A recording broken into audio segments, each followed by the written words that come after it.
The card reveals just keep coming for the One Piece card game, and while of course my greedy self wishes they'd come faster, we do finally have enough to build decks in every colour and actually make some decisions around how we build them. Having now had a chance to play the game and see a few different strategies in action, I've been able to start assessing individual cards and how effective they are, both in their intended archetypes and in a vacuum. Some cards have really stood out to me as impressive, and I decided I wanted to talk about them. In the interest of fairness, I've elected to pick my favourite card from each of the 4 colours for which we've had reveals and explain what it is about them that caught my attention. We'll start with the card that I've probably played the most out of any on this list. Our entry for green, Sharky. I've been having a lot of fun playing a red and green deck led by the dual colour Luffy, and Sharky is one of the main reasons for that. Blockers are very important for pulling ahead of your opponents in the damage race, and not only is Sharky a blocker, but he also gives you a second blocker free of charge, all for the low initial investment of 3 Don.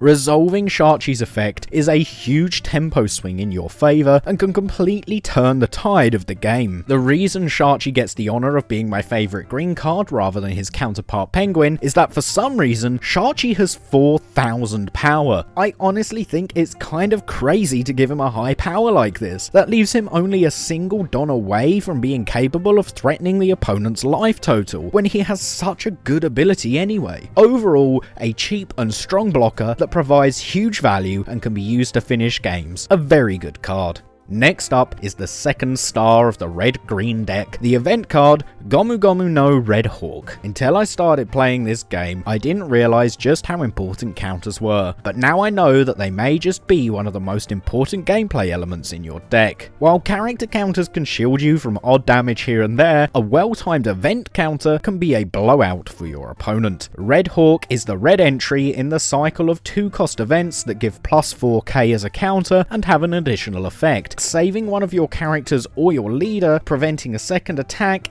and removing an opposing character from the field is huge value. I kind of view Red Hawk as cheap removal that just happens to boost power, and if it's in hand I often actively want my opponent to attack so I can take out a weaker character that could be boosted and used to swing, or to pop a blocker to clear the way for a counter attack on my next turn. Add on a trigger effect that can very effectively stop an attack and this card is great, despite the fact that reducing a character to 0 power doesn't KO them. Much like the move it's named after, Red Hawk really packs a punch.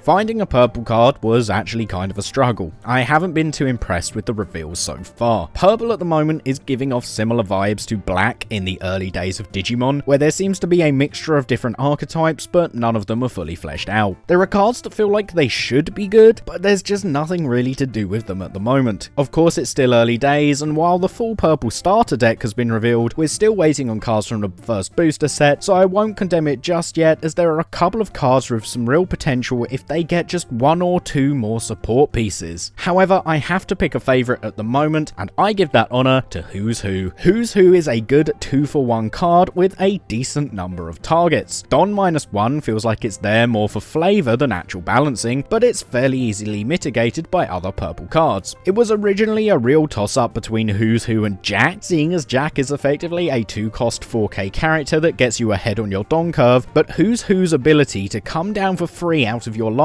and provide some board advantage just pushes him ahead for me. Let's hope purple gets some better cards soon though. Lastly, we have blue, and this card is the reason I'm making this video. Miss All Sunday is one of those cards that just gets better and better the more you look at it. A 3-cost blocker with a counter ability would be a fine filler card, able to help protect your life and characters one way or another, but Miss All Sunday is so much more than just filler. I mentioned earlier that counters, specifically event counters, are super important, and Miss All Sunday lets you recycle them while soaking up an attack in the process. She is one of only 2 cards that have both an on-KO effect and a way of KOing themselves. Interestingly enough, both are blue blockers, making me think a blue and purple multicolour leader is definitely on the horizon. What makes Miss All Sunday especially interesting to me though is that she's able to grab any event card from your trash, regardless of cost, type, and colour. Her only requirement is a Baroque Works leader, which could be quite limiting, but the Crocodile leader we have at the moment is actually a very solid card that I'd be happy to play in a non-Baroque Works deck. Miss All Sunday stands to just get better and better the more good events are released. and if we ever see a dual color Baroque Works leader, her potential shoots through the roof. She's not an explosive card that flips the game on its head, or a terrifying finisher, or even a big blowout for the opponent, but she is the very concept of value taken and wrapped up into a single card, and I think is an auto-include in any deck with a Baroque leader.